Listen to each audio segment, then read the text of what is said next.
But for many, the Kennedys epitomized the American dream, and President Kennedy knew how to capitalize on this.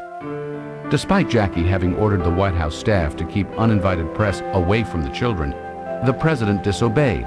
Some of the best-known family photographs came at Jack's behest. He had an uncanny eye for a good photo op. He would call in the kids and the cameras when Jackie wasn't around. One of those cameras belonged to White House photographer Cecil Stoughton. One morning, while Jackie was away, he shot a dozen photos and had them ready by the afternoon for the president to look at. He said, "What have you got, Captain?" And I said, "Well, I got the pictures I made this morning." He said, "Bring them in."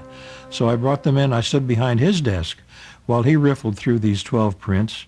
And when he came to the famous one of the two children with their feet just gently touching the rug, and he's sitting there clapping, he was excited about it, and he called Pierre Salinger on his intercom and said, "Pierre, come in, I've got something for you."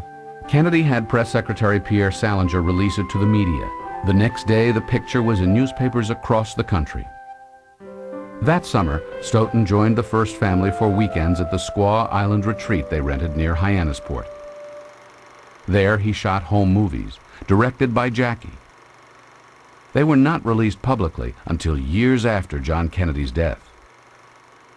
Well, I would be invited to go to all of those events and put it on film for her perusal.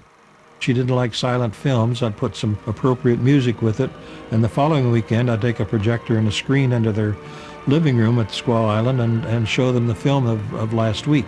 So they didn't have to go downtown to the Bijou and see a Saturday night movie. They'd have their own in their living room. There were occasions where I would be the only one in the room with them, showing them the films at night in Hyannis after the weekend.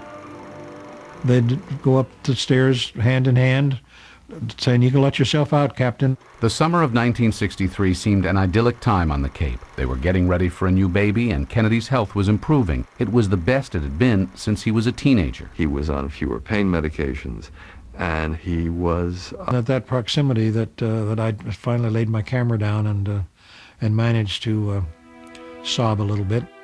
This was the moment that reduced Stoughton to tears. John's farewell to his father. Stoughton recognized the salute, knew that he had seen it before.